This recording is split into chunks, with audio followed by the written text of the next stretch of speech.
So today we are going to discuss the semiconductors. Okay, are you focusing here? Semiconductors. So what do you mean by semiconductors? You know the conductor. Conductor is easy to flow through the material.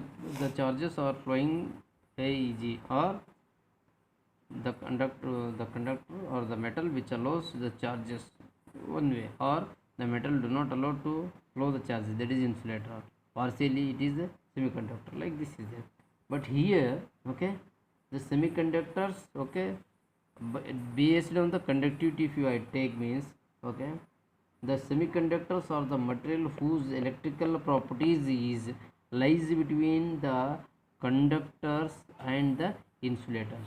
For example, we will take the what is the values of conductivity, means the conductivity value is 10 to the power of 6 ohms per meter to 10 to the power of minus 6 per ohm meter. Okay, so in between these value, whatever conductivity is there, that is called as a semiconductor material.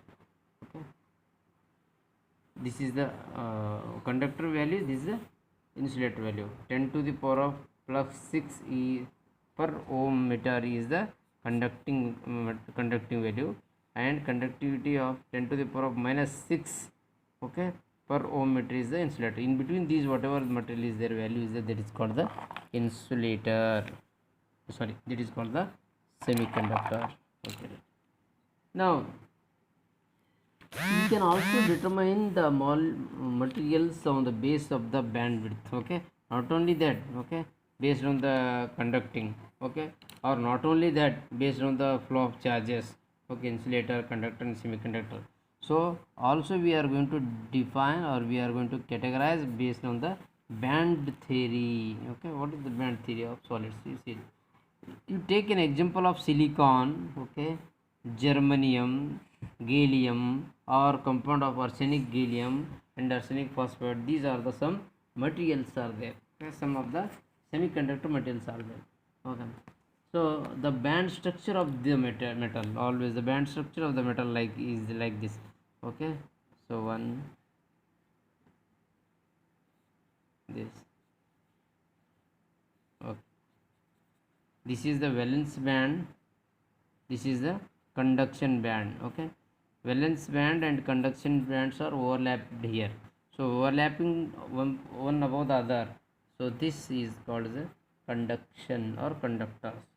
If we are having one here and another band is here, okay, small gap, okay, this is again valence band, this is the conduction band, this is a conduction. So this is the gap between from the bottom of the conduction band and top of the conduction band. This gap is called the energy gap. Okay, it may be near about 1 electron volt. This is called the semiconductor. What is the insulator? So this is one band, this is the another. So bandwidth, okay, bottom of the conduction band, top of the valence band, this gap is very large energy. This is near about 6 electron volt, near about 6 electron volt. So this is the insulator. What you concluded here, okay, you know that one way what we explained the semiconductor, okay, the charges are flowing very easily. One is through the material, that is conductor, partially it is semiconductor, does not allow to flow, this is the insulator, one way. Then second way, based on this conductivity value 10 to the power of minus 6 to 10 to the power of plus 3 micro to mega, in between the what conducting value is there, that is called as a semiconductor material.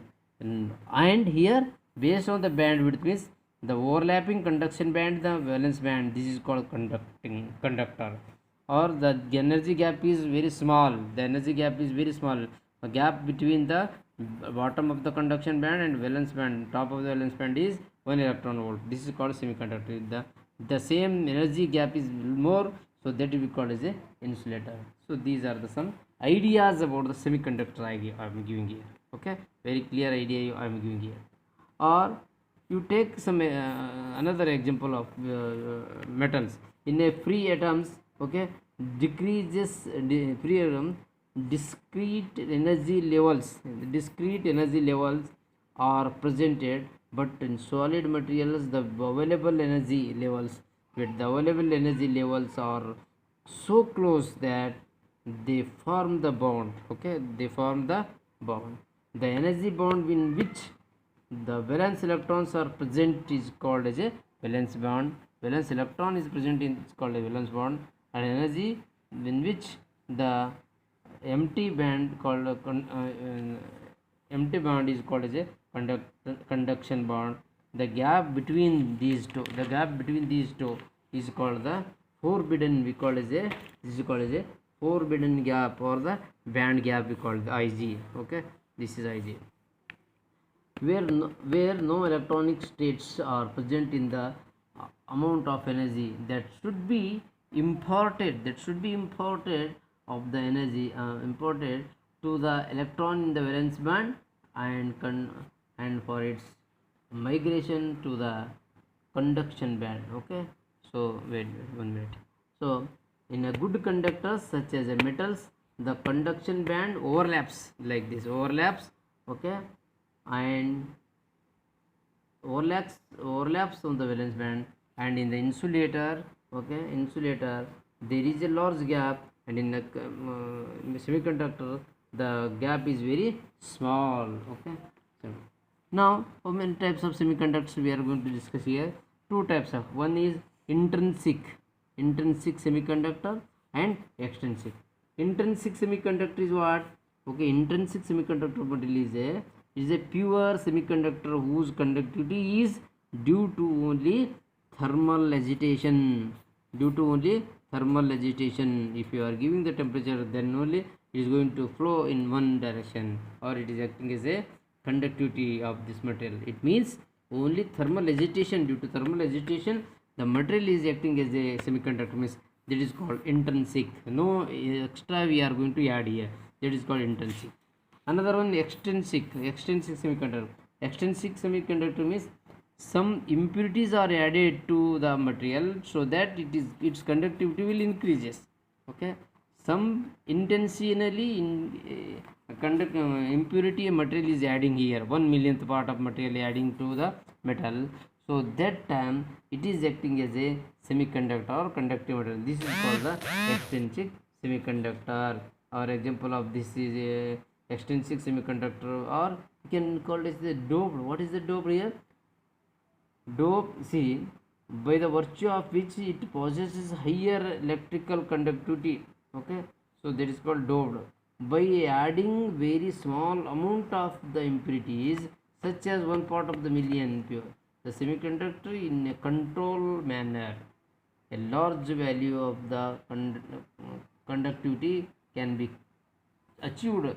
Process is called as a doping. Okay, the impurity added is called as a dopant. Impurity is added as a dopant. That is, the two types of extrinsic semiconductors are there. That is N type and P type. You are going to discuss in the next. Okay.